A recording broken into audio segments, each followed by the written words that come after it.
আমাদের শরীরের জন্য অত্যন্ত গুরুত্বপূর্ণ একটি ভিটামিন হচ্ছে ভিটামিন সি। আজকে আমরা জানব ভিটামিন সি এর উপকারিতা, উৎস এবং অভাবজনিত লক্ষণগুলো। ভিটামিন সি এর মূল উৎস হচ্ছে অ্যাসকর্বিক অ্যাসিড। এই ভিটামিন সিটি পানিতে দ্রবণীয়। এটি মানব শরীরের জন্য অত্যন্ত গুরুত্বপূর্ণ একটি ভিটামিন। অ্যান্টিঅক্সিডেন্ট কার্যক্রমের কারণে এটি মানব শরীরের জন্য খুব উপকার করে থাকে। এটি মানব শরীরের রোগ প্রতিরোধ ক্ষমতা বৃদ্ধি করে। দাঁত ও ত্বকের সুরক্ষায় ভিটামিন সি খুবই কার্যকারী। ভিটামিন সির দেহের হাড় গঠনের জন্য গুরুত্বপূর্ণ ভূমিকা পালন করে থাকে। দাঁতের পাশাপাশি দাঁতের মাড়িকেও সুস্থ রাখে এই ভিটামিন সি। দেহে ক্ষত নিরাময়ের জন্য নানা রকমের উপাদানের প্রয়োজন হয়, সেই উপাদান ভিটামিন সি তৈরি করে থাকে, যা আমাদের দেহের ক্ষত নিরাময় করতে দারুণ কাজ করে।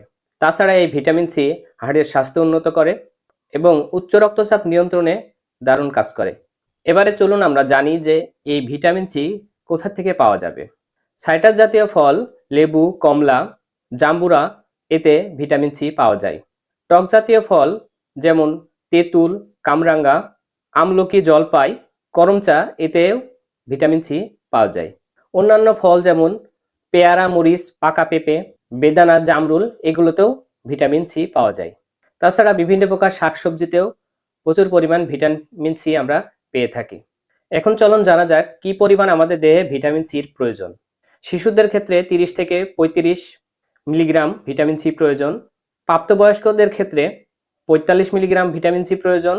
গর্ভবতী মায়েদের জন্য 55 মিলিগ্রাম ভিটামিন সি প্রয়োজন এবং প্রসূতি মায়েদের জন্য প্রতিদিন 70 মিলিগ্রাম ভিটামিন সি প্রয়োজন।